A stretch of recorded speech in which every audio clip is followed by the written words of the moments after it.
But he, going back to Mac, there is a role for Mac.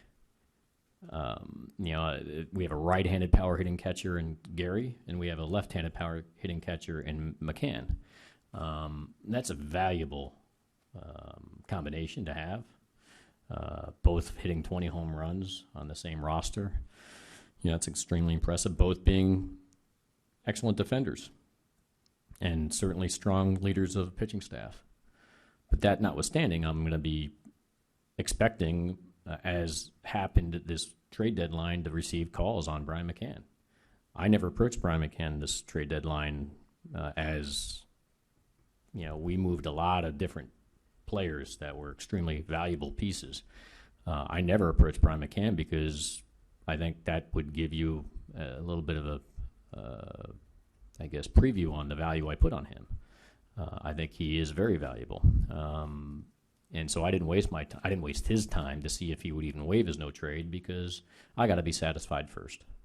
And if something makes sense, with our baseball operations and ownership, when we make our recommendations and plug in their desires, then and only then would I ever approach Brian McCann and give him thoughts to consider. So he is a part of this scenario as we move forward. Gary being the starting catcher, him being obviously in a complementary role there, as well as being able to DH at the same time. The catching in this game is very thin. If you're looking for a catcher, that's not a good spot to be in. So we're lucky to have two, and we have some young guys coming. Romine did a nice job for us this year. Wouldn't be surprised if I get calls on Romine. Higashioka has always been a tremendous defensive catcher, and offensively he showed up significantly this year. So he'll go on our 40-man roster this winter as well for the Rule 5 protection. So I think for whatever reason, we've been very good here in the last 5 or so years of developing good young catching, and I think we're also lucky to have Max still on the roster. And whether that remains to be seen, first and foremost, depends on how the trade discussions potentially develop, and then Mac will have the final say as he earned in his contract. Jack and Randy. Brian, it's no secret that the free agent pitching market for starters is pretty barren, and you've already talked about how you're going to look at pitching opportunities. With all of the players that you collected in the trades that you made in the summer, are you holding tight onto those prospects and wanting to go forward with them? And I know this is hypothetical. Or if you had the chance to, say, acquire an Cy Young type pitcher, but yet the organization you were trading with said, well, I want 4 or 5 of these guys. How do you view that going forward? I would be hard-pressed to do that. I think that, we've spent a lot of time, and effort growing to this level. And I think that type of deal would be a deal where you are that final piece away, and I think that, we have, exciting young nucleus that's coming. Some of it's arrived, some of it's still coming.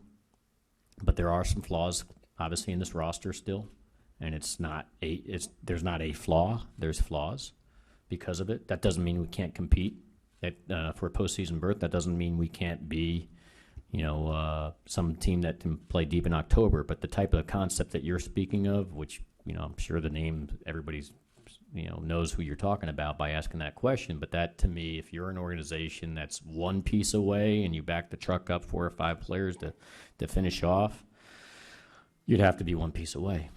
And I would not recommend that type of decision-making as we approach the 2017 season. I don't think that I think that would be a dangerous approach. So, Randy. Brian, you mentioned that the offense was bad this year. There are a few potential different makers in free agency, maybe at least one for sure that played last night, maybe as many as 3. You also have, I believe, around $60 million coming off the payroll. Is there any shot that you guys would make a big play for one of those guys, or are you unlikely to go for a guy in free agency who you think could be a difference maker in your lineup? Well, it's hard. I can't really speak to the the free agent market because some of those guys are still playing. I don't think we have 60 coming off, but at the end of it all, I think I'd have to revert back to we're just starting the winter program. One thing I'm proud about as being in the position I am as a general manager is, I try to surround myself with a lot of high quality people that are much smarter than I am. Whether it's in pro scouting, whether it's in analytics, whether it's development, and because of that, I'm very open minded. Which, as I stated earlier, my initial thought would be to allow us to grow into the competitions coming from the youth movement in spring training, which I admit, is risky at the same time because there's no guarantees that Hicks takes the step we hoped he would take this year, or Judge takes the step we hoped he would take, or the combination of Judge, Hicks, and Ref Snyder and Austin, whatever else materializes, this winter, is going to be enough, to solidify right field, for instance, or at first base with Bird and Austin. But that's my initial hope and expectation. But because I am open-minded, because I'm willing to be convinced and adjust when people I respect, provide